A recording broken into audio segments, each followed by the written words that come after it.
na'udzu billahi min syururi anfusina wa min sayyiati a'malina may yahdihillahu fala mudhillalah wa may yudhlil fala hadiyalah asyhadu alla ilaha illallah wahdahu la syarikalah wa asyhadu anna muhammadan abduhu wa rasuluh la nabiyya ba'da.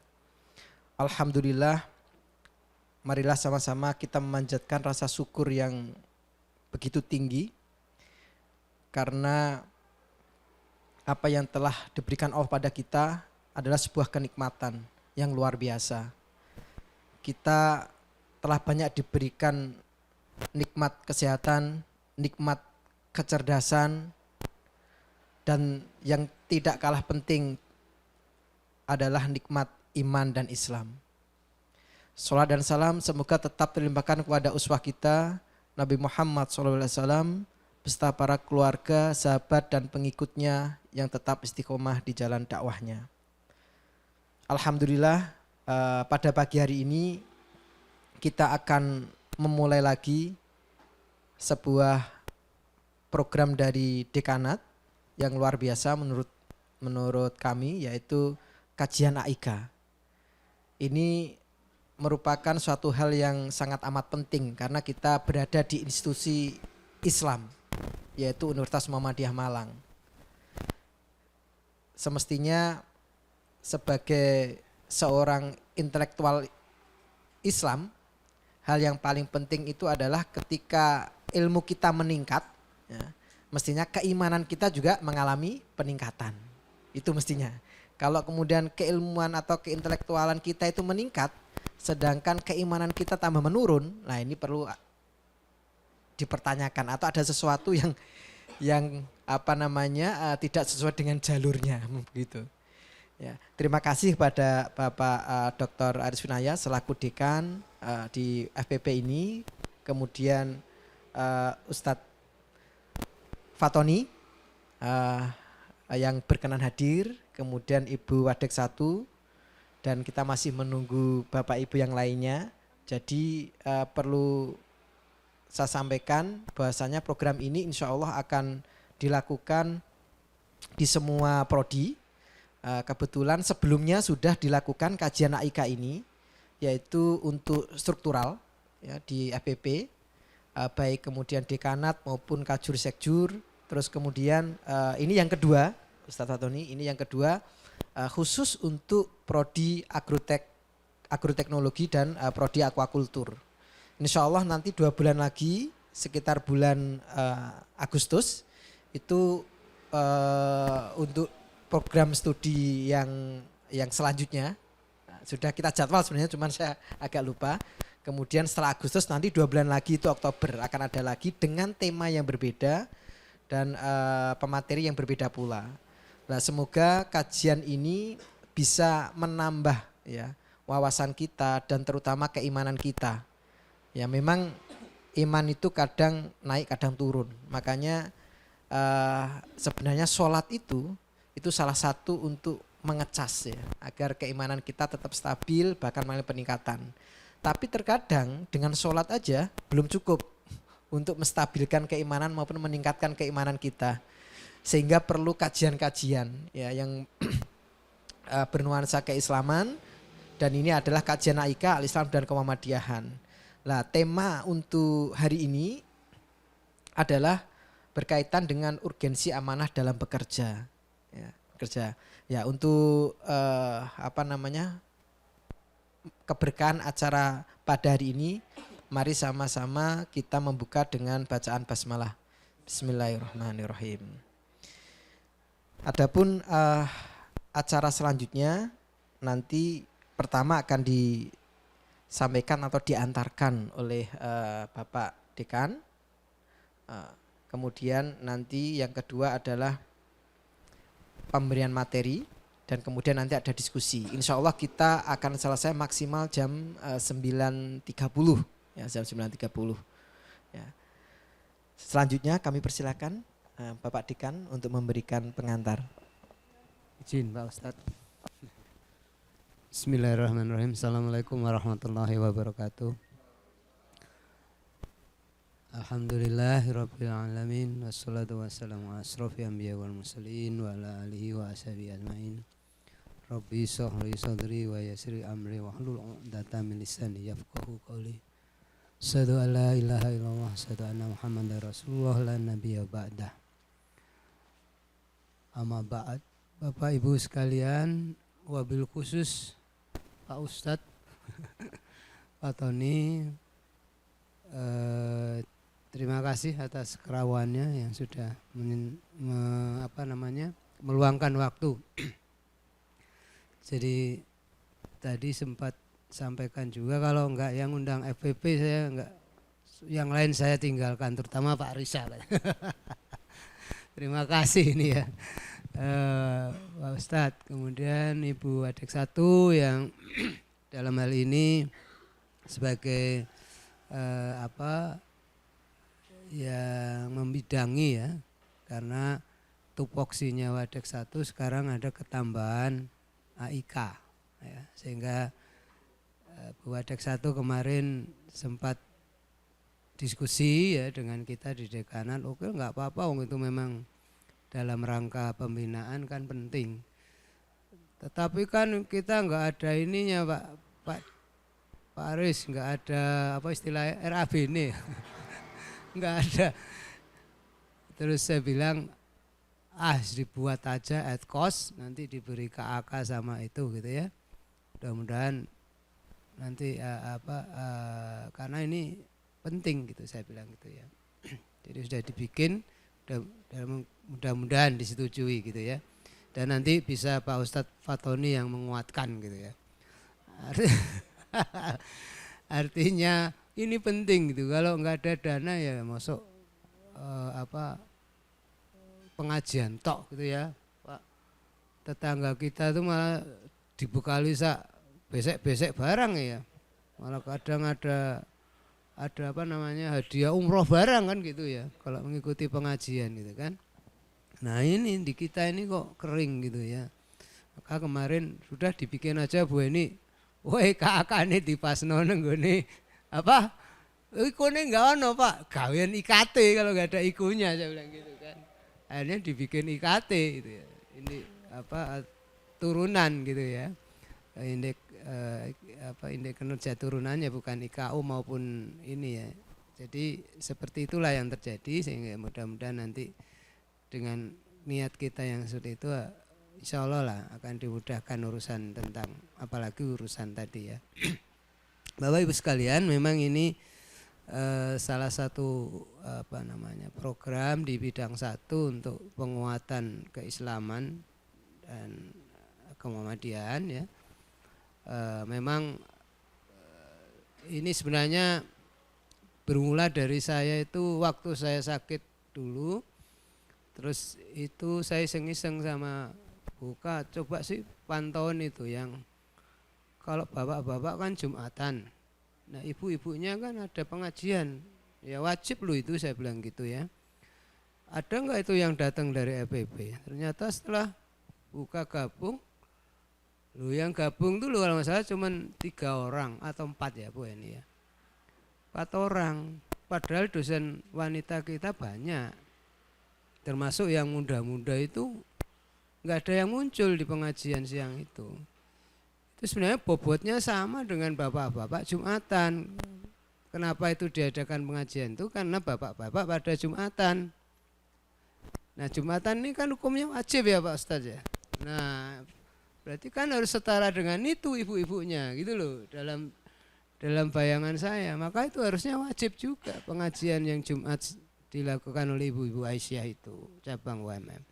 Tapi ya mungkin karena online ya, jadi akhirnya seperti menganggap itu biasa-biasa saja. Jadi akhirnya karena dari situlah kemudian okelah supaya ada offline-nya, kemudian Bu Wadek 1 gimana kalau ini diadakan, lah oke lah ya. Ya akhirnya mulai dari struktural, kemudian hari ini 2 prodi, nanti tadi sampaikan Pak Risa 2 prodi lagi ya, sampai 6 prodi lengkap. Mudah-mudahan itu bisa menambah wawasan dan menguatkan kembali ya, istilahnya Pak Risa tadi charger gitu ya. Jadi di sini Pak Fatoni berfungsi sebagai charger. kita HP-nya gitu. Ya, mungkin itu barangkali yang bisa saya sampaikan. Terima kasih atas kerawannya sekali lagi Pak Ustadz Fatoni, dan mudah-mudahan apa yang akan kita laksanakan pada pagi hari ini nanti memberikan barokah dan diberikan sebagai amalan yang dicatat ibadah kita. Sekian, terima kasih. Assalamualaikum warahmatullahi wabarakatuh. Terima kasih Pak Dekan atas pengantarnya. Ya, selanjutnya kita akan masuk pada pengajian ya berkaitan dengan urgensi amanah dalam bekerja yang akan disampaikan oleh Ustadz Ahmad Fatoni LC. Jadi saya bacakan kurikulum vitae-nya dulu beliau. Karena saya yakin banyak yang belum kenal beliau, terutama dosen-dosen muda ya. Ini ustadznya dari mana kan gitu ya. Kemudian nama lengkap beliau Ahmad Fatoni LC MAG ya. Bukan MAG itu bukan magister agama goib, bukan ya. Alam goib ya, bukan ya. Kemudian tempat tanggal lahir Surabaya 29 September ya. Oh, Surabaya Ustaz. Oh, tahunnya rahasia katanya. Saya kira Madura Ustaz. Oh, keturunan Madura. Ya, kemudian S1 beliau dari International Islamic University Islamabad, Pakistan. Kemudian S2 beliau dari UMM. S3 ini lagi proses ya, on progress lah. Kita doakan semoga diberi kemudahan, kelancaran, dan kemudian bisa lulus tepat waktu. Amin. Kemudian pengalaman kerja beliau, ini saya juga baru tahu ini. Beliau ternyata menjadi Kaprodi Pendidikan Bahasa Arab di FAI UMM ini sejak 2014 sampai 2021, 7 tahun. Wah, ini. Jadi merintis prodi baru PBA ya sampai tahun kemarin ya, luar biasa. Alhamdulillah, semoga berkah ini Ustaz. Ya. Biasanya begitu. Biasanya kalau merintis itu nanti kedepannya ya ada jadi jadi sesuatu gitu.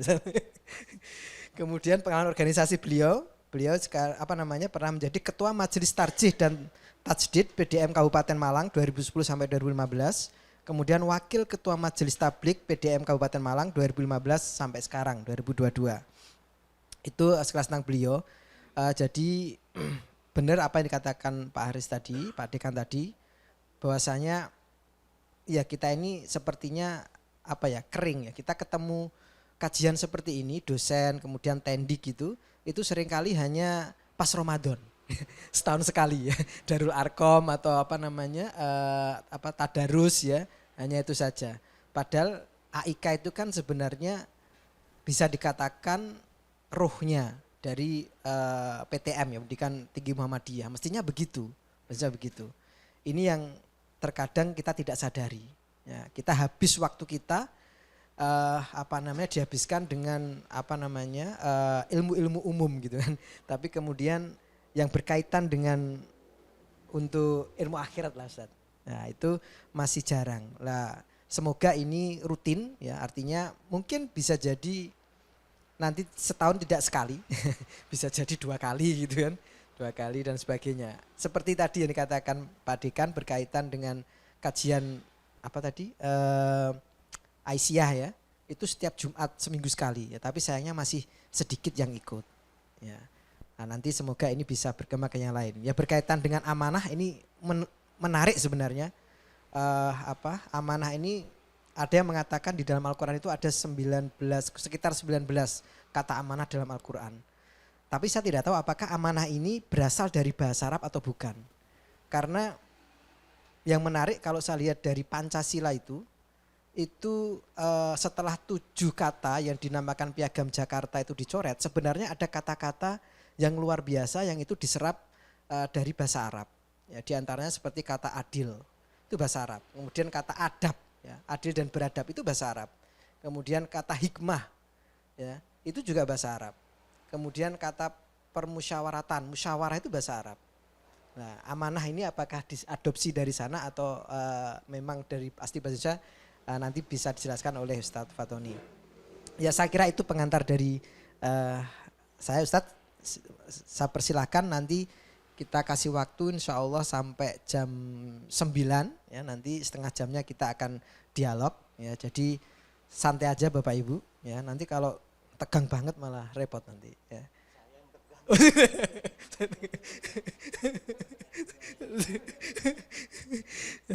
Baik, saya persilakan Ustaz. Bismillahirrahmanirrahim. Assalamualaikum warahmatullahi wabarakatuh. Alhamdulillah rabbil alamin, hamdan katsiran thayyiban mubarakan fihi kama yuhibbu rabbuna wa yardah. Nusalli wa nusallim ala nabiyyina Muhammadin wa ala alihi wa sahbihi wa man tabi'ahum bi ihsan ila yaumidin. Yang sama-sama kita hormati Bapak Dekan, Bapak Dr. Aris Winaya beserta jajaran. Di sini ada Bu Heni, wakil dekan 2 Bu ya. Oh 1, dulu 2, dulu 3. Wes tak gilir aja mesti bener nanti. Dulu 3, 7 periode Bu ya. Wakil dekan abadi. Beliau tetangga saya ya, guru saya juga. Saya dekat dengan suami beliau gitu. Di sini ada guru saya juga Pak Syarif Hussein, ada Pak Ali. Pak Ali sering ketemu juga di tetangga juga, ada Pak Reza, ada Pak Ganjar dan lain-lain ya. Tanpa mengurangi rasa hormat saya tidak bisa menyebut satu persatu. Bapak Ibu sekalian, tema kita cukup berat sebetulnya tentang amanah ya. Kata orang lebih ringan megang aminah daripada amanah. Amanah itu berat gitu. Gitu. Memang ini sudah diserap ke dalam bahasa Indonesia seperti disampaikan Pak Riza tadi. Jadi dari bahasa Arab, dan memang banyak sekali kosakata Indonesia itu pinjem ke bahasa Arab ya, bahasa Arab, termasuk amanah ya. Mungkin ini intermezzo aja Pak Riza. Seperti kata zikir itu dari bahasa Arab. Zikir artinya dekat, secara bahasa itu dekat, zikir. Istilah zakar. Zakar Pak Riza tahu saya kira. Zakar itu kemaluan laki-laki, itu juga artinya dekat. Jadi dari dalam bahasa Arab tuh uniknya, dari akar kata yang sama akan melahirkan makna yang serupa. Seperti zakar sama zikir, itu artinya sama-sama dekat. Kalau zikir dekat pada Allah, kalau zakar dekat kepada nafsu, dan hidup harus seimbang antara zikir sama zakar gitu. Jadi jangan hanya melampiaskan hawa nafsu tanpa zikir, atau zikir seperti pendeta melupakan kawin gitu. Jadi hidup harus seimbang antara zakar dan zikir. Dan banyak bahasa yang lain-lain kalau dalam ilmu kami itu ilmu mustaqoh gitu ya. Artinya asal kata huruf yang sama mesti artinya serupa. Nah, amanah ya dari kata amuna ya munu amanah ya. Amanah artinya yang dapat, artinya dipercaya atau sesuatu yang dapat dipercaya. Kalau di sholat kita kadang kita sering ya mengucap amin ya. Nah, itu lagi-lagi kalau dari akar huruf yang sama maknanya ya mirip-mirip walaupun berbeda. Ada kata amin artinya kabulkanlah ya, setelah waladhdallin amin panjang ya, amin kabulkanlah ya. Kalau amin a panjang minnya pendek itu orang yang aman ya. Nah, kalau amin gitu adalah orang yang amanah ya, orang yang amanah, orang yang bertanggung jawab. Lawan kata dari amin atau orang yang amanah adalah yang berkhianat. Karena amanah ini terkait dengan tanggung jawab, maka pengkhianat itu sesungguhnya orang yang tidak bertanggung jawab. Nah, saya kesini hadir itu sebetulnya ingin belajar ke orang FPP. Saya kira terbukti dari prestasi-prestasi hampir mayoritas prodinya udah unggul. Saya kira ini buah dari amanah Bapak Ibu sekalian ya, baik dosen, karyawan, dan kami dari FAI itu perlu belajar tentang prestasi dari hasil amanah itu ya. Mungkin saya hanya kata Pak Aris tadi hanya menyampaikan bahwa apa yang telah Bapak Ibu lakukan itu perintah agama gitu kan. Memang ada landasan dalilnya gitu ya. Tidak semata-mata bahwa amanah ini sebagai pekerjaan duniawi semata, tetapi juga berdampak kepada tanggung jawab kita kelak di hari kiamat ya, seperti itu. Ibaratnya kita bekerja ini kalau diniatkan untuk ibadah, untuk akhirat, itu seperti orang nanam padi nanti juga dapat rumput kira-kira. Dibandingkan kalau nanam rumput nggak mungkin dapat padi. Nah kita bekerja niatkan untuk akhirat, dunia tercapai. Niat dengan tulus ikhlas, selain gaji tunjangan yang kita dapat, tapi juga kita mendapatkan pahala keberkahan kelak di akhirat. Maka pertama sekali amanah ini harus di backing dengan niat ikhlas bahwa apa yang kita lakukan ini hanya berharap ridho dari Allah SWT, bukan karena atasan dan lain-lain. Ya.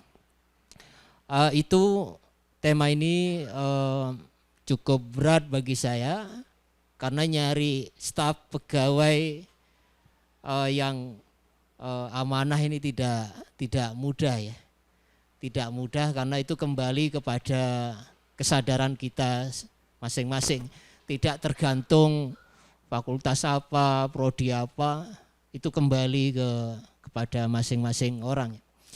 Bapak Ibu sekalian, jadi amanah itu ya, ini memang satu kewajiban ya dalam agama. Saya ini menyampaikan setidaknya ada 2 hadis Pak Riza tentang amanah ini. Pertama hadis pertama itu ya. Jadi terkait tanggung jawab di dalam menunaikan tugas-tugas kewajiban kita itu taruhannya adalah keimanan gitu. Jadi kalau kita tidak amanah terhadap kewajiban yang kita emban, maka mestinya dia harus dapat sanksi secara agama gitu.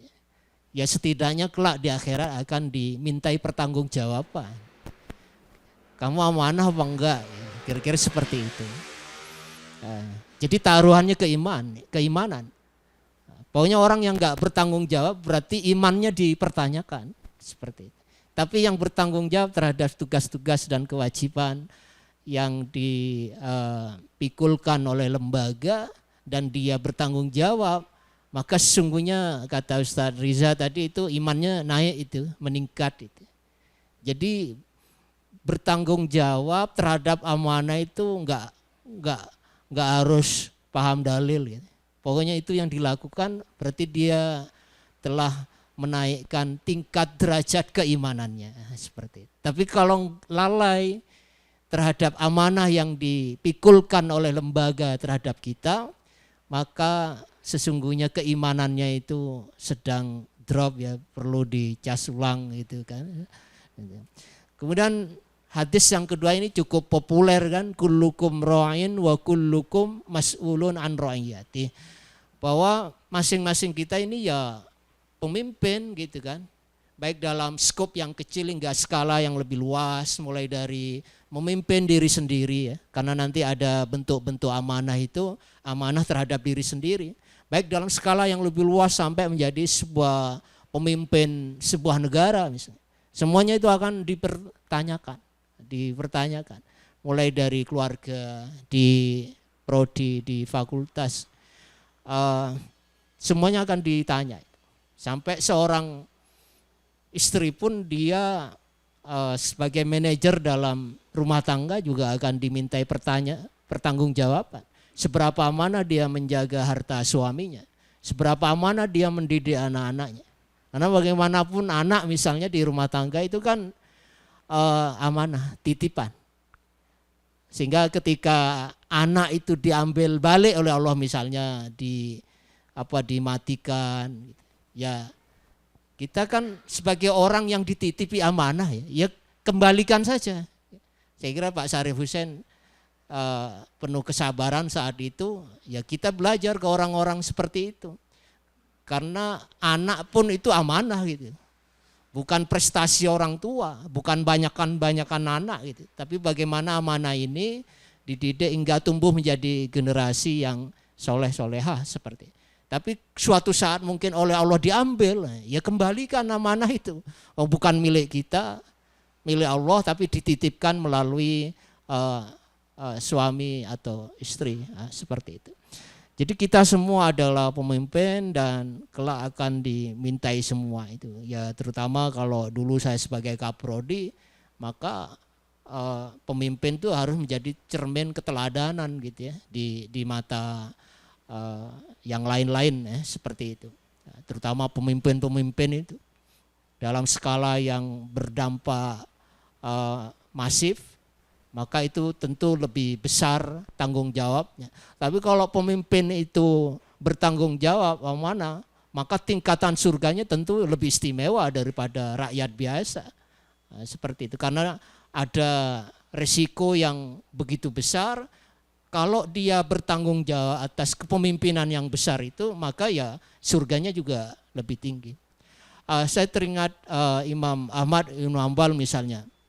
Beliau berkata, seandainya hidup di dunia ini hanya ada satu doa yang dikabulkan, saya tidak akan meminta istri yang soleha, karena istri soleha hanya dinikmati oleh suaminya. Saya tidak akan meminta anak-anak yang soleh-soleha, karena yang menikmati hanya bapak ibunya saja. Tapi yang saya minta, kalau hanya satu doa yang Allah kabulkan selama hidupku, kata Imam Ahmad bin Hanbal, saya akan meminta pemimpin yang bertanggung jawab. Pemimpin yang adil, karena keadilan pemimpin akan dirasakan oleh semua rakyat. Ini betapa strategis ya peran posisi seorang pemimpin dengan segala konsekuensinya, dengan beban amanah yang begitu besar. Ya. Kemudian ada di sini saya nyampaikan ada 3 bentuk amanah ya. Pertama amanah kepada Allah Subhanahu wa taala. Ya. Artinya sebagai hamba ya semua pekerjaan keduniawian ya diniatkan dalam rangka pengabdian kepada Allah Subhanahu wa taala. Maka makna ibadah dalam Islam itu tidak hanya terbatas pada ritual-ritual rutinitas itu, tapi ibadah di sini itu bermakna luas. Apapun yang kita lakukan dalam bentuk pekerjaan keduniawian, kalau diniatkan ikhlas, tulus, karena ini memang perintah Allah untuk bekerja, maka di situ akan bernilai ibadah juga. Gitu. Maka sebagai mukmin itu hidupnya selalu beruntung dalam setiap lini kehidupan dia, gitu kan. Mau beribadah, sholat, puasa, haji itu jelas-jelas secara zahiriah itu ibadah, gitu, ritual. Gitu.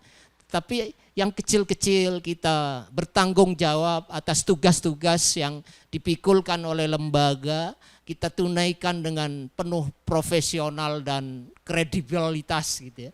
Maka itu juga ibadah gitu kan. Maka di dalam hadis-hadis itu banyak ditekankan itu. Orang kalau meninggal saat bekerja dan niat untuk ibadah itu tadi, ya hukumnya sama seperti derajat orang yang mati syahid. Walaupun matinya tetap dimandikan, dikafani, disolati. Tetapi derajatnya sama dengan orang mati syahid di medan laga. Gitu.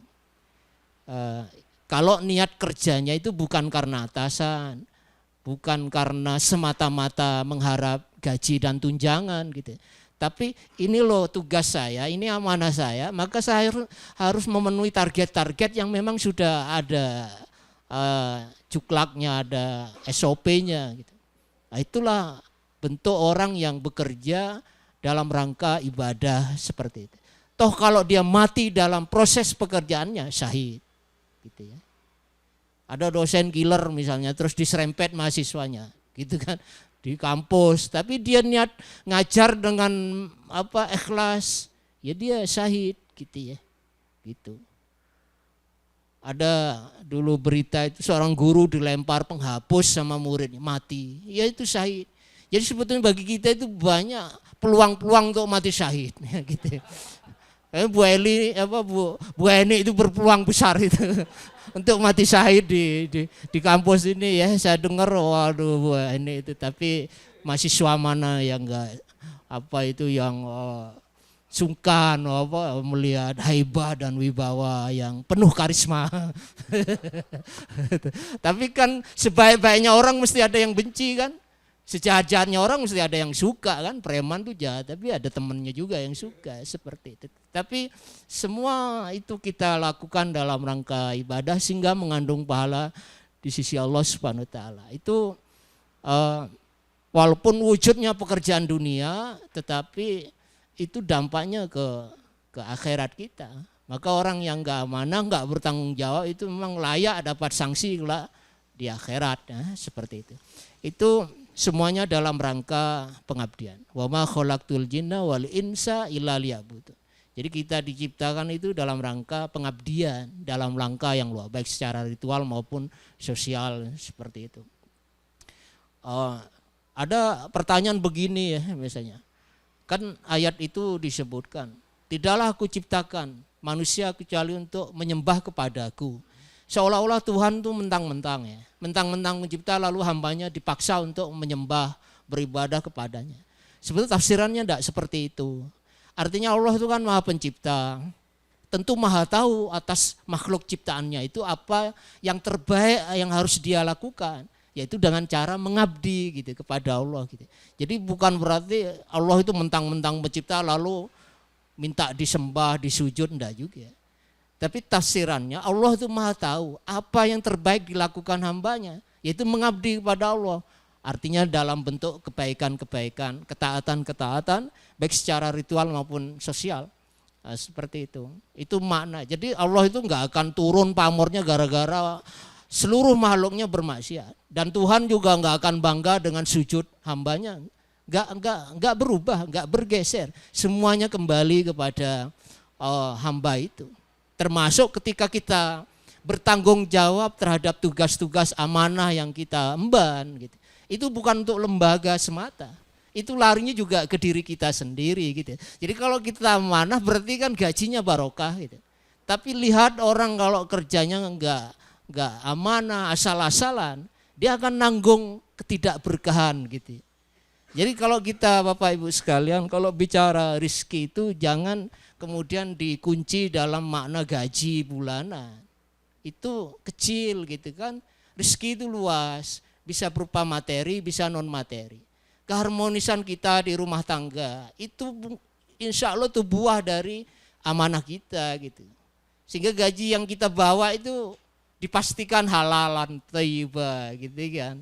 Bukan hasil kerja asal-asalan, ngantor itu karena atasan, karena Pak Aris misalnya lagi jalan kemana, akhirnya ngantornya kucing-kucingan gitu. Itu akan berdampak ke gaji bulanan itu. Berkah apa tidak? Kan saya kira masyhur ada dua orang pekerjaannya sama, pangkat golongannya sama, tapi yang satu itu mesti selalu kekurangan gitu. Yang satunya cukup bisa untuk berbagi dengan yang lain. Tapi satunya ini sama-sama gajinya sama. Jadi gajinya cukup untuk seminggu gitu. 3 minggu kemudian hanya nunggu detik-detik azab dari Tuhan. Ya habis buat cicilan, anaknya sakit, istrinya minggat dan lain-lain. Dan itu kan harus modal ngelamar istri baru kan gitu. Itulah cara Allah untuk menarik gitu kan. Menyiksa hambanya yang gak amanah gitu. Jadi kita kalau mengalami hal yang seperti itu ya introspeksi. Jangan-jangan gaji bulanan yang kita bawa itu enggak barokah gitu. Yang kita harapkan apa sih dari hidup ini kan ya keberkahan gitu. Bukan nominal-nominal secara material gitu. Kalau itu mah sudah ditakar sama Allah di Lauhul Mahfuz gitu ya. Mau banting tulang sampai lilinu, mau memeras keringat sampai kering. Ya kalau memang jatahnya segitu ya segitu gitu. Karena itu udah tercatat di Lauhul Mahfuz. Maka ada hadis mengatakan lantamu tan nafsu qabla an tastakmila rizqaha wa ajaluha. Jadi orang nggak akan mati kecuali memang rezekinya udah digenepi gitu kan. Jadi saya, Pak Riza, kita yang masih hidup ini, kenapa masih hidup? Karena ada rezeki yang belum tuntas. Dan kita nggak dapat bocoran kan dari Tuhan itu berapa jatah kita selama hidup gitu. Dan alhamdulillah nggak dapat bocoran. Kalau dapat bocoran kita udah maunya bersila aja di masjid ya, sarungan, zikir gitu, sampai lupa dzakar dan jadi ngapain sih ngejar-ngejar, menghalalkan segala cara, nilep uang kantor dan lain, buat apa? Gitu kan. Toh di depan kita itu sudah ditakar, tinggal Tuhan ngasih pilihan mau cari cara yang halal atau yang haram. Cari cara berkah atau asal-asalan, itu aja sebuah pilihan. Toh nanti jatahnya juga sama. Nggak akan pernah ketukar. Makanya ulama-ulama dulu itu tenang mencari nafkah. Nggak perlu ngambil hak orang lain, nggak perlu nilap, sudah ditakar, nggak akan ketukar. Tinggal Tuhan beri jalan pilihan, mau cari yang benar apa yang nggak benar, seperti itu. Nah, jadi gitu Bapak Ibu. Saya sempat guyon waktu di aula halal bihalal itu ya. Jadi setelah membaca hadis ini tuh saya sedih dengar UMM naikkan gaji itu sedih. Itu sebetulnya mempercepat kematian kita, mempercepat gitu. Akhirnya sama Pak Nazar saya dicatat, pokoknya kalau ada kenaikan gaji, ini Fatoni dicatat, ini nggak mau naik gaji katanya. Ya bukan begitu Pak, gitu. Ya seneng juga sih, gitu. Tapi kan sudah dijatah gitu kan, ya mau jabat mau enggak gitu kan, gitu. Jabat banyak tunjangan, kalau enggak barokah ya habis-habis aja uang itu dengan caranya sendiri ya seperti. Maka kita ya bekerja itu kan enggak cuma mendapatkan nominal, tapi yang kita cari itu ya keberkahan dan pahala itu kan. Maka Rasul kan ngasih contoh doa, ya Allah berikan rezeki yang berkah, bukan rezeki yang banyak gitu. Atau berikan, ya Allah berikan rezeki yang pas-pasan gitu. Jadi pas butuh pas ada gitu. Gak apa-apa miskin, tapi pas butuh ingin haji kok ada yang nyangoni gitu. Pas butuh pas ada, itu rezeki pas-pasan. Sampai mana ya tadi? Saya kalau ngelihat Bu Heni materi saya hilang ya. Memang penuh karisma betul.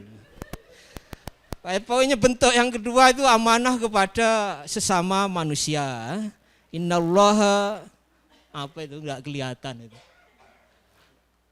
Saya bikin PPT sambil jalan tadi, innallaha ya'murukum an tu'addul amanati ila ahliha. Jadi memang susah-susah gampang atau gampang-gampang susah ya, cari staf yang amanah, yang profesional itu agak susah memang ya. Sebuah lembaga itu bisa hancur kalau salah pilih yang orang yang enggak amanah gitu. Maka ini susah-susah gampang dan ya tentu bagaimana kita menjadi yang amanah gitu ya. Kemudian amanah kepada diri sendiri ya. Amanah pada diri sendiri ya bagaimana menjaga ya gitu aja ya.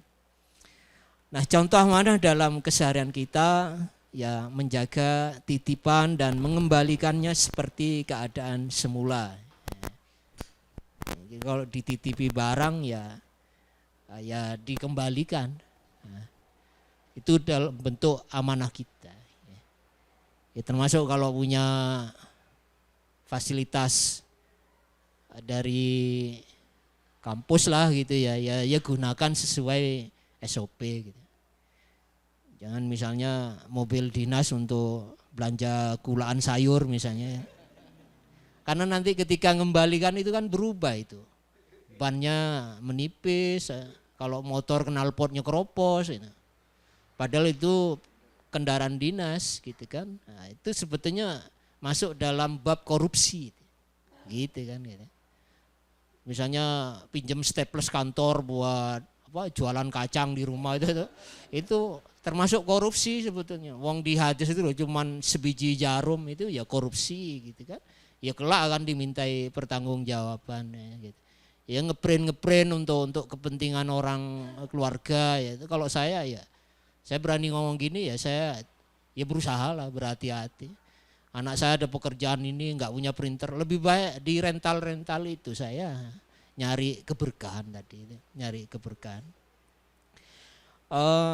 Menjaga informasi yang dirahasiakan mungkin struktural, ada rapat yang memang nggak harus bocor ke semua dosen karyawan, ya disimpan gitu. Itu bentuk amanah kita. Karena mungkin ada informasi hanya untuk konsumsi ring 1 misalnya jumlah uang UMM ini kan rahasia, semua dosen nggak harus tahu gitu. Jadi kalau tahu gaji uangnya banyak nanti nuntut gaji naik kan gitu. Kalau uangnya sedikit malah kita pindah ke lembaga lain kan gitu kan. Memang ada hal-hal yang harus rahasia. Saya kira mungkin tingkat fakultas prodi ada hal seperti itu. Kemudian tidak menyalahgunakan jabatan ya. Jabatan. Ya sebetulnya kalau jadi pimpinan, kaprodi dan lain-lain itu sebetulnya lebih banyak berkorban sih menurut saya. Lebih banyak berkorban ya. Mikirin anggota gitu. Saya biasanya kalau di prodi dulu itu kalau ada kepanitiaan Pak Rizal sama rata sama rasa soal nominal itu. Bahkan kalau saya enggak ikut dalam kepanitiaan, saya harus lebih kecil dari anggota gitu. Saya enggak pakai SBU Pak, ngambil di kecilnya gitu, ngambil di bawahnya gitu ya. Saya tapi artinya insentif itu berbasis kinerja Pak gitu, enggak berbasis SBU. SBU itu berlaku tapi ngambil di bawahnya gitu. Ngambil di bawahnya gitu. Sampai saya asli kaprodi mungkin jadi pengarah apa itu mestinya lebih banyak. Tapi saya enggak mau, minimal paling banter sama lah kalau saya enggak ikut aktif dalam pekerjaan itu seperti itu. Toh yang uang-uang gitu bisa cari di mana aja gitu ya, ada gantinya lah, tapi soal keberkahan itu yang kita khawatirkan. Kemudian menjalankan tugas dan tanggung jawab sesuai dengan yang diberikan, ya mungkin profesional itu ya, kredibel dan capable ada mestinya begitu. Tapi di kampus ini tradisinya kan ya, dari TU mana dipindah ke TU mana, kaget lagi. Gitu kan. Ya mohon maaf, misalnya perpustakaan ini mestinya orang pecinta buku sih yang jaga gitu ya, pecinta buku. Tapi kan ya mungkin dimaklumi aja. Ya namanya jaga perpus mesti memang librarian gitu ya kan ya, pustakawan maksudnya gitu kan. Bukan karyawan biasa mestinya kan gitu. Itu yang namanya profesional kan begitu. Bekerja sesuai kepakaran gitu kan ya. Jadi pustakawan itu harus cinta buku gitu. Bukan mahasiswa masuk dipelototi, ini jangan-jangan nyuri buku misalnya seperti itu. Karena dia sendiri menganggapnya seperti itu. Justru mahasiswa kan jarang masuk perpus kan, karena mungkin kurang ramah dan lain-lain. Ya. Mestinya yang pustakawan itu ya memang dirinya harus cinta buku gitu kan. Sehingga mendorong mahasiswa untuk masuk. Jadi profesional, kemudian memelihara semua nikmat yang telah Allah beri. Ini bentuk syukur kita. Kita diberi kemampuan, kapabilitas untuk menunaikan tugas-tugas dan amanah itu luar biasa. Justru kesehatan itu mungkin dari tanggung jawab kita selama ini, sehingga oleh Allah diberi kesehatan seperti itu. Jadi yang namanya bersyukur itu menggunakan kenikmatan sesuai yang dimaui Allah gitu. Itu namanya bersyukur. Jadi bersyukur tuh beda dengan syukuran. Kalau syukuran tuh ngundang ustadz pengajian lalu pulang bawa besek, itu syukuran.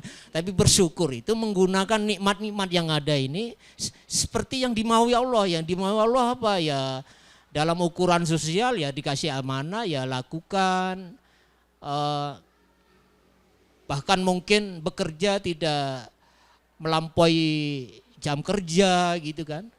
Jadi pikiran dia itu bagaimana pekerjaan selesai. Walau harus sampai lembur misalnya seperti itu kan profesional luar biasa yang seperti itu. Jangan pekerjaan tuntas nggak tuntas karena udah jam kantor habis udah tinggal aja gitu. Ya itu baik juga, nggak menyalahi aturan, tetapi yang lebih baik lagi itu nggak mikir jam kantor, bahkan melampaui, karena memang pekerjaan ini harus diselesaikan. Misalnya seperti itu. Kalau punya staf seperti itu luar biasa. Nah itu ada hak dan kewajiban sebagai saya kira bisa dibaca sendiri ya itu ya. Oke. Sebelum ke hikmah amanah ya. Mungkin enggak tahu ini poin keberapa ya. Bahwa supaya pekerjaan kita bernilai ibadah itu ya tadi berangkat dari niat yang ikhlas gitu kan. Bahwa ini memang bekerja ini memang perintah agama gitu. Jadi kalau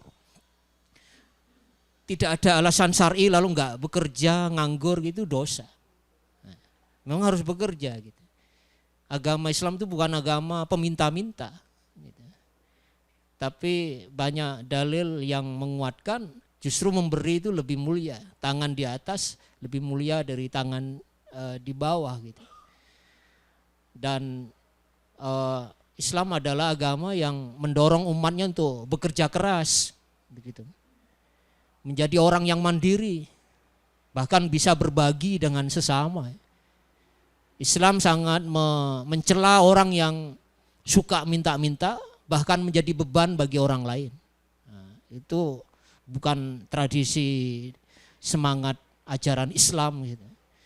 Ketika ada orang minta-minta ke Rasulullah tidak langsung memberi.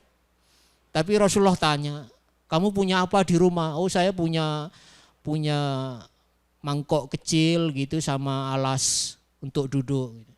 Kata Rasul, bawa ke sini, kita lelang di hadapan para sahabat yang lain.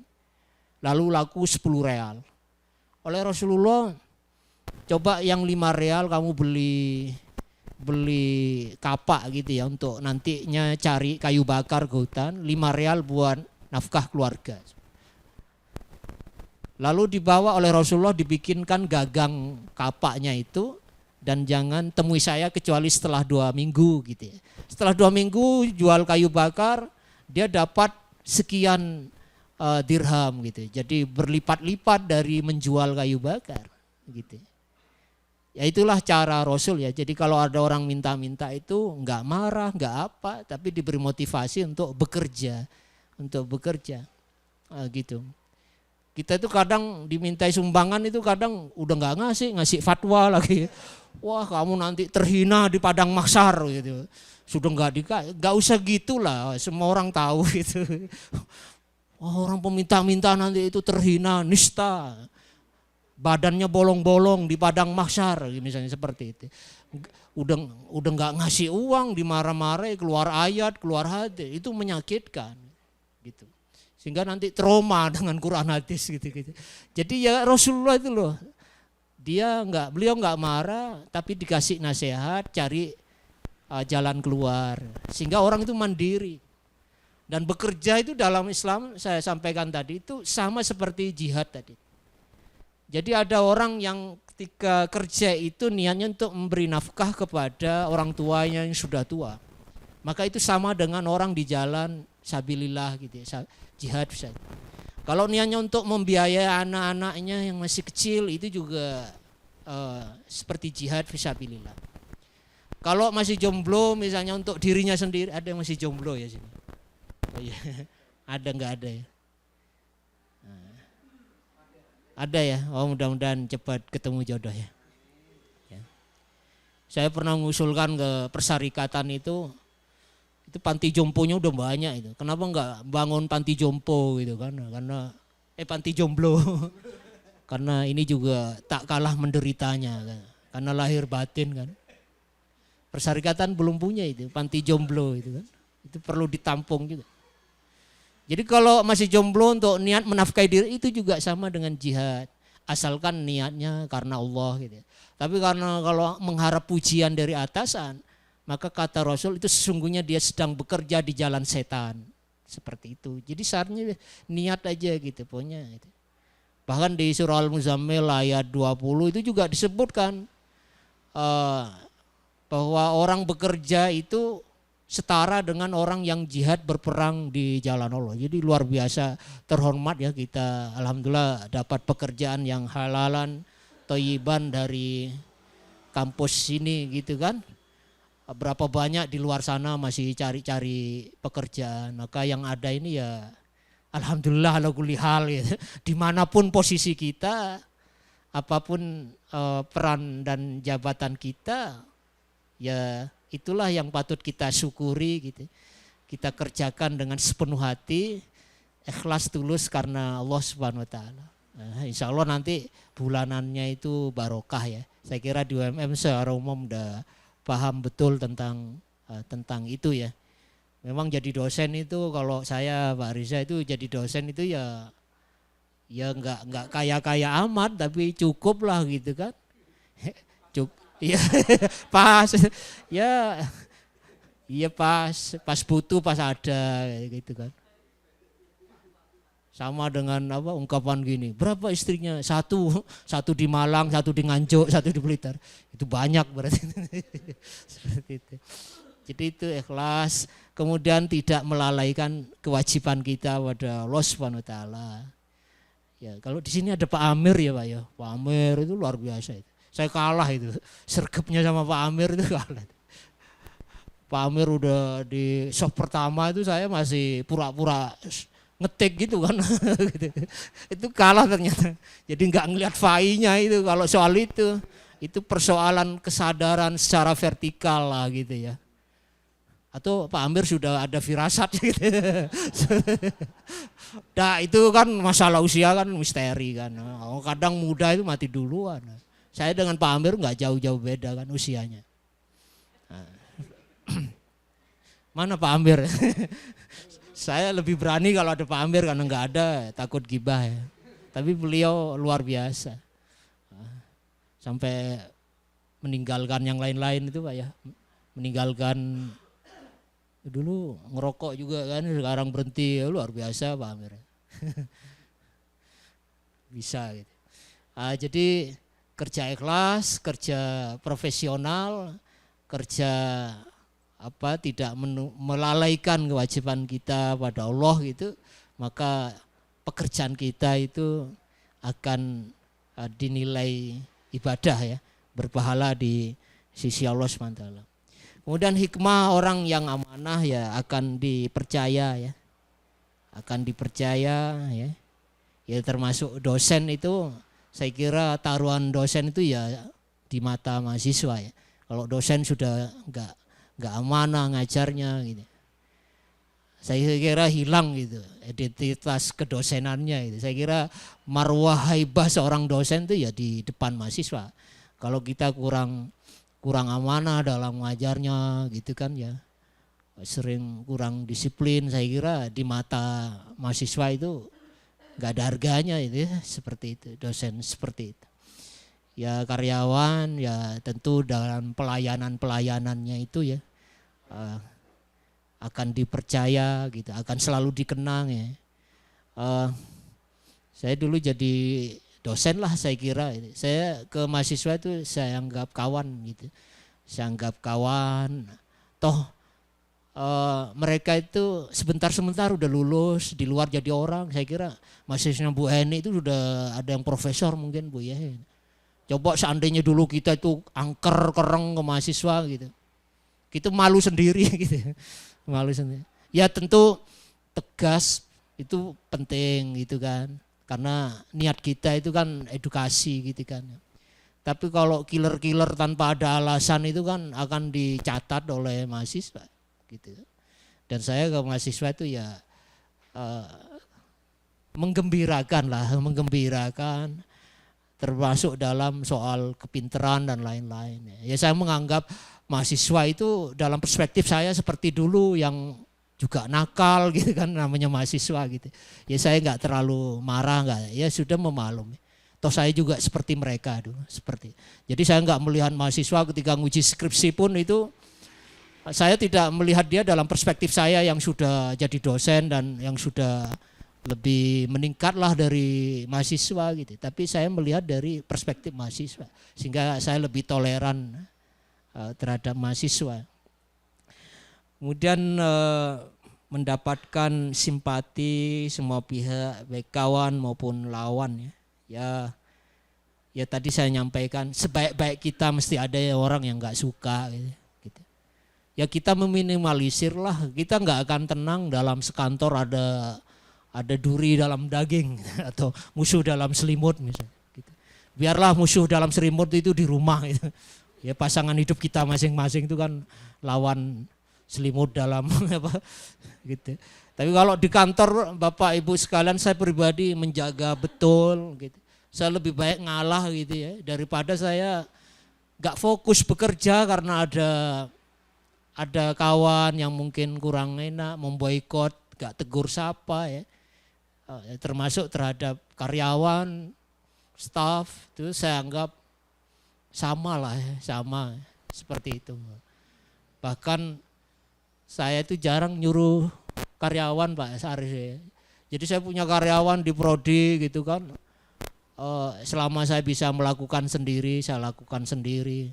Karyawan ada di mana, saya datangi gitu. Minta tolong, ini ada mahasiswa begini. Artinya itu personal ya. Jadi saya enggak telepon, kamu di mana? Tolong ya enggak. Ya, itu personal. Toh itu tidak menurunkan derajat kita seperti itu. Kemudian hidup akan sukses dan dimudahkan oleh Allah SWT. Kalau tidak kita, mungkin anak-anak kita, saudara-saudara kita. Kalau kita sering nolong orang, ya kalau enggak kita yang enggak ditolong, mungkin anak-anak kita akan ketemu dengan orang baik, sebaik kita dulu. Ada kiasan gini Bapak Ibu sekalian, ketika ada anak berdoa, Rabbighfirli wali walidayya warhamni, ya warhamwa kama rabbayani siga. Saya kadang berpikir di doa itu, kama rabbayani sogira, sebagaimana mereka memberikan kasih sayang kepadaku. Lah bagaimana kalau orang tua enggak memberikan kasih sayang? Ya akan menerima balasan yang setimpal gitu. Kita mungkin tergugah ya dengar anak kita berdoa Rabbighfirli wali walidayya warhamma kama rabbayani, sebagaimana dia mengasihi sayangi saya gitu. Kalau dia kasih sayangnya setengah-setengah, ya nanti balasannya setengah-setengah gitu. Dan itu keadilan dari Allah gitu. Saya kadang merenung, kita kalau enggak merenung tentang isi doa itu, wah ini tergugah, terenyuh gitu. Doa anak kita. Tapi sejauh mana kasih sayang kita ke anak kita kan? Sebagai amanah yang harus kita jaga, pertumbuhan karakternya, akhlaknya seperti itu. Jadi kalau bapaknya hanya sibuk kerja, istrinya kemana, anaknya tumbuh liar, lalu berdoa seperti itu, ya sebagaimana gitu. Seperti itulah yang akan dia terima balasan dari anak kan begitu. Jadi doa, jadi ibaratnya apapun kebaikan yang kita lakukan, ya toh kita sendiri yang akan memetiknya itu. Kalau kita kerja asal-asalan, toh kita juga akan menerima akibatnya seperti itu. Sehingga ada hukum kausalitas di situ kan. Artinya apapun yang kita dapatkan, entah itu balasan apapun, sesungguhnya itu ya buah dari apa yang kita lakukan. Nah, seperti itu.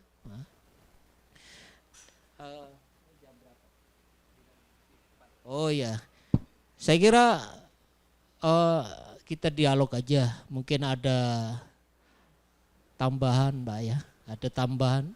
Saya mohon nanti Pak Syarif mungkin menambahkan, ada Pak Ali, Bu Heni tambahan. Saya hanya ngasih ayat-ayat aja, tapi sungguhnya ini saya perlu belajar ke FPP yang dengan prestasi yang banyak unggul itu, saya kira itu buah dari amanah. Di FAI itu belum, di FAI ya sudah ada yang unggul gitu ya.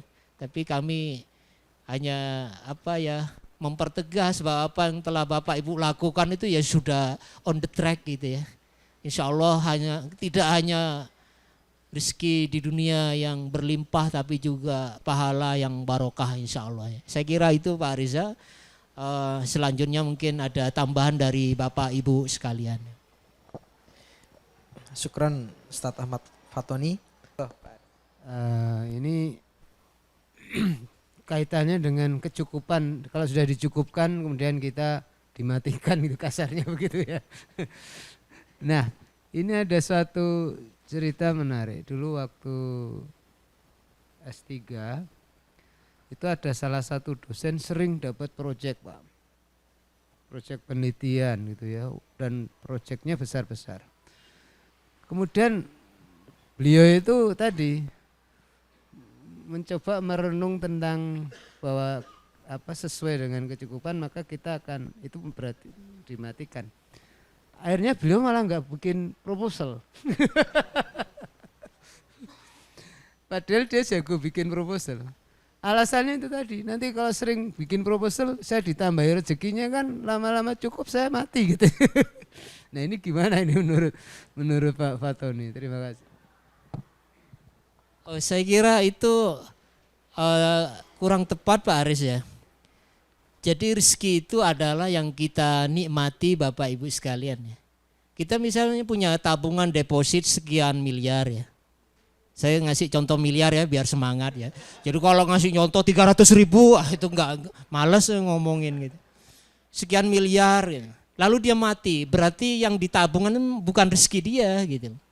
Jadi kalau tadi yang ada proyek proposal lakukan aja gitu ya. Kan bisa dinikmati oleh ahli waris. Dan memang itu jatah rezeki ahli waris gitu.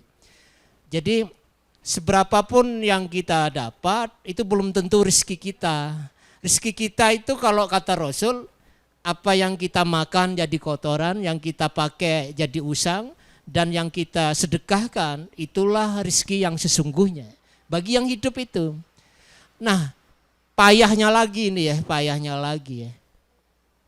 Kalau kita punya tabungan misalnya ya, tabungan deposit atau peninggalan rumah untuk ahli waris, kan dia tidak menikmati. Dan itu bukan rezeki dia. Tetapi payahnya yang mempertanggungjawabkan yang memperoleh rezeki tadi itu. Misalnya saya punya simpanan rumah 3 untuk anak-anak saya kelak gitu. Itu kan rezeki anak saya, bukan rezeki saya. Karena saya tinggal mati gitu. Tapi yang mempertanggungjawabkan dari mana uang membeli 3 rumah itu yang mati itu. Itu kan artinya untuk mengedepankan sikap kehati-hatian di dalam mencari.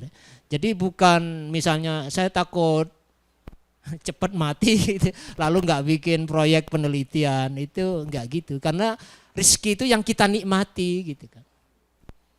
Jadi kalau misalnya sekarang saya punya tabungan di BNI sekian, itu belum menjadi rezeki. Ketika saya nikmati itulah rezeki seperti itu. Makanya kalau punya uang banyak itu jangan dibelanjakan aja gitu. Terus puasa terus gitu, biar panjang umur. Paling ujung-ujungnya ya mati kelaparan gitu, seperti itu. Ya pokoknya yang kita itu yang ini ya. Yang kita nikmati. Selama masih ada di tabungan belum menjadi rezeki kita. Rumah yang kita tinggali sekarang itu ya rezeki kita, yang kita tinggali Pak. Karena kita menikmati rumah itu ya rezeki kita.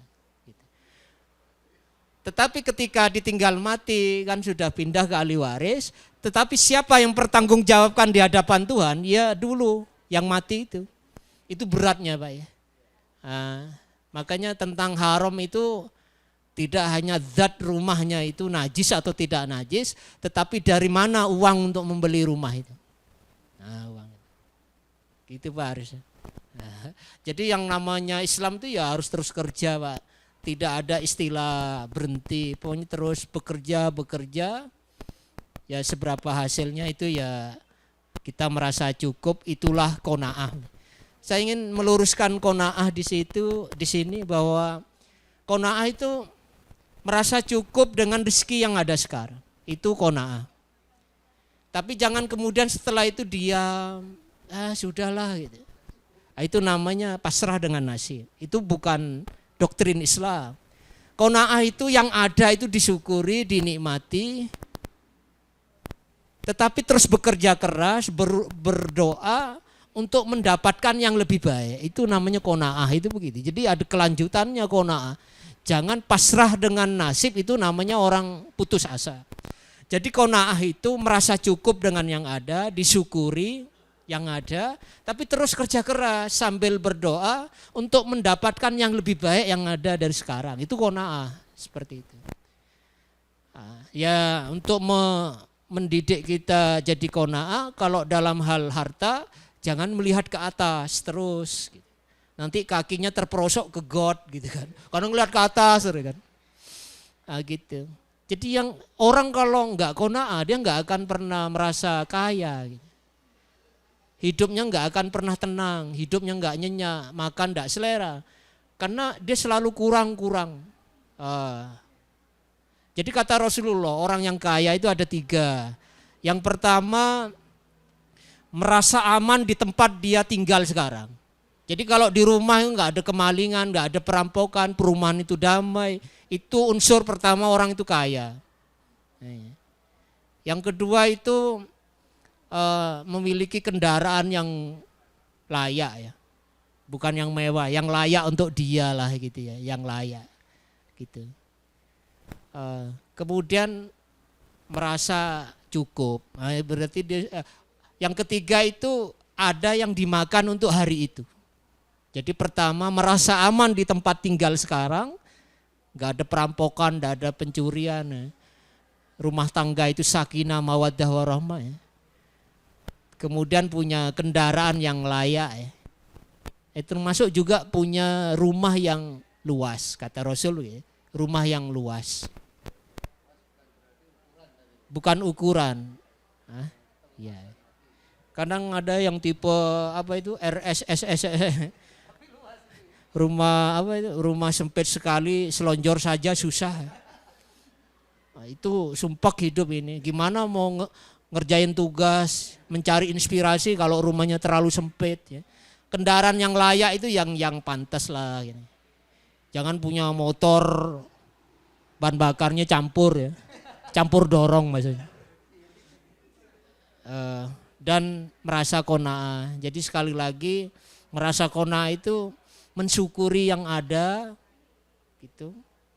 Tetapi terus kerja keras, mencari menjadi yang terbaik mungkin ya. Kalau karyawan gimana memiliki prestasi di atas sesama karyawan. Saya dosen ya bagaimana saya berkarya di atas. Ya harus terus begitu kan dalam masalah prestasi. Tapi dalam masalah kekayaan disyukuri yang ada, hidup itu menjadi nyantai gitu. Hidup ini sebetulnya mudah gitu. Dan akan selalu cukup kalau untuk kebutuhan hidup. Tapi tidak akan pernah cukup kalau untuk mengikuti gaya hidup. Seperti itu. Dan lebih baik kita lebih baik apa istilahnya, daripada ingin kelihatan kaya tetapi banyak cicilan, lebih baik nyantai aja tapi banyak tabungan kan begitu kan. Ada orang yang instan ingin dianggap kaya, hanya apa-apa kredit, rumah kredit, motor kredit, semuanya enggak ada yang enggak kredit, seperti itu. Karena itu orang yang sebetulnya belum kaya. Tapi secara instan ingin dipandang orang kaya, hanya instan begitu. Dia enggak mau awal nikah ngontrak, enggak mau, pengennya langsung beli rumah dengan cara kredit. Hanya seumur-umur kredit, belum lagi nanti kreditannya pakai lembaga keuangan yang mengandung ribawi misalnya itu. Walaupun sebelumnya ini suami istri yang soleh-soleha, sakinah, tapi kalau udah kena kreditan yang mengandung unsur ribawi itu berpengaruh ada jalannya kehidupan rumah tangga sampai ujung-ujungnya perceraian dan lain-lain. Itu orang-orang yang ingin cepat kaya sebelum waktunya. Seperti itu. Makanya daripada belum waktunya kaya tapi banyak kreditan, sok-sok kaya, lebih baik bersahaja tapi banyak tabungan. Biarlah nanti kekayaan itu pada masanya. Seperti itu. Pokoknya yang ada disyukuri, dinikmati, hidup ini akan nyaman, damai gitu ya. Seperti itu. Ya. Masih ada waktu 15 menit. Kami persilakan Bapak Ibu. Satu. Oh. Ya. Monggo Prof Dia.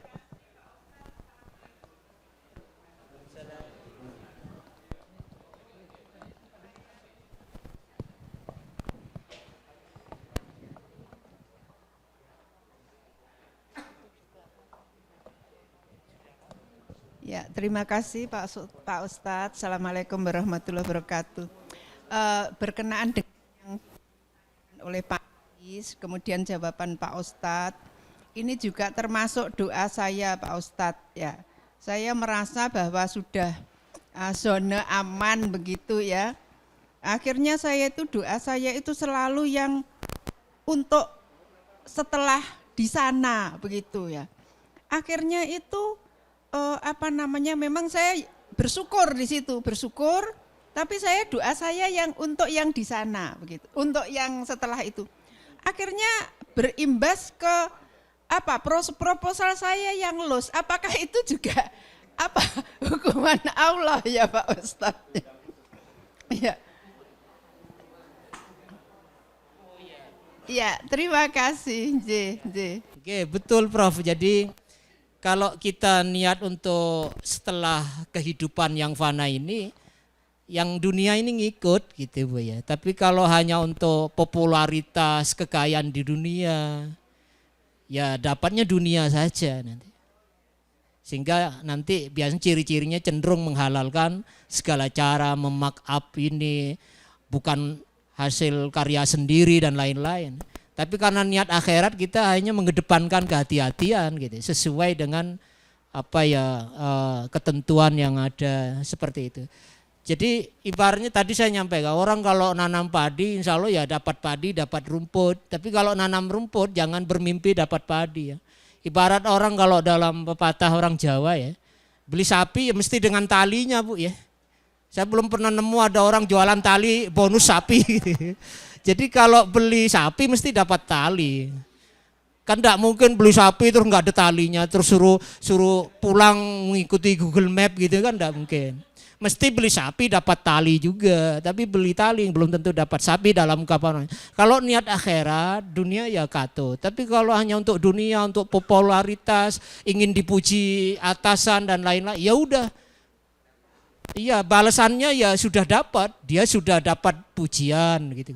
Dia sudah dapat popularitas, dia dapat gelar-gelar akademik dan lain-lain. Ya sudah, di akhirat sudah tidak perlu Tuhan memberikan balasan karena sudah kamu dapat. Maka Bapak Ibu sekalian, ada hadis begini, agak takut juga saya. Ternyata orang yang masuk neraka pertama kali itu orang yang jihad fisabilillah. Karena niatnya supaya dianggap sebagai pahlawan, sok berani. Itu jadi ternyata yang masuk neraka duluan itu bukan perampok, pezina, koruptor. Ternyata orang yang secara zahiriyah itu jihad fisabilillah, tapi salah niat tadi. Supaya dianggap pemberani, sok pahlawan. Makanya kita kerja itu jadi nyaman gitu Bu ya, kalau enggak karena atasan, mau ada atasan mau enggak, pokoknya saya enjoy dengan pekerjaan saya. How to love what I do ya. Bukan I do what we love. Jadi pokoknya yang ada itu disyukuri, dinikmati ya, insya Allah barokah ya, hidup jadi. Selamat datang Pak Wahono, itu harusnya Pak Wahono jadi pembanding. Ya, divisi doa ya. Pak Wahono nanti. Ya, terima kasih Pak Ustadz, terima kasih. Tapi begini, yang saya tangkap dari Prof dia kan karena terlalu memikirkan yang itu, akibatnya yang akhirat, proposalnya tidak lolos. Ya gitu, kira-kira gimana itu? Ya alhamdulillah ala kulli hal. Artinya ya disyukuri, pinter-pinternya kita cari hikmah Bu ya. Barangkali kalau neruskan proposal ibu sakit-sakitan gitu kan. Gitu. Iya, gitu Bu. Jadi ibu lebih banyak waktu untuk yang lain yang lebih bermanfaat di akhirat, gitu kan? Ya, gitu. Ya kasih. kita, Amin. Pokoknya orang mukmin itu tidak ada yang tidak enak gitu kan ya. Ketika amin. Sedih ya disyukur, enggak. Ketika senang ya juga bersyukur gitu kan. Jadi hidup itu jadi lapang gitu Bu ya. Gitu. Ya, terima kasih. Amin ya rabbal alamin. Jadi ini Bapak Ibu, jadi kalau ada musibah bagi orang mukmin itu ujian Bu ya. Jadi Prof dia itu bersabar atau enggak, tidak protes dengan takdir Tuhan gitu kan. Tidak menggugat Tuhan sehingga gara-gara niat untuk akhirat proposal enggak lolos.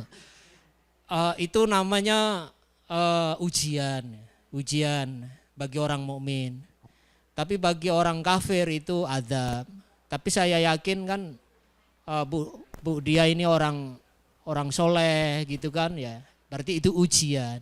Ketika bersabar sesungguhnya di situ Allah ingin menaikkan derajat kemuliaan Prof dia seperti itu. Jadi kalau kita kembali ke sana hidup itu jadi nyaman gitu kan. Jadi selalu berbaik sangka dengan Tuhan seperti itu. Gitu.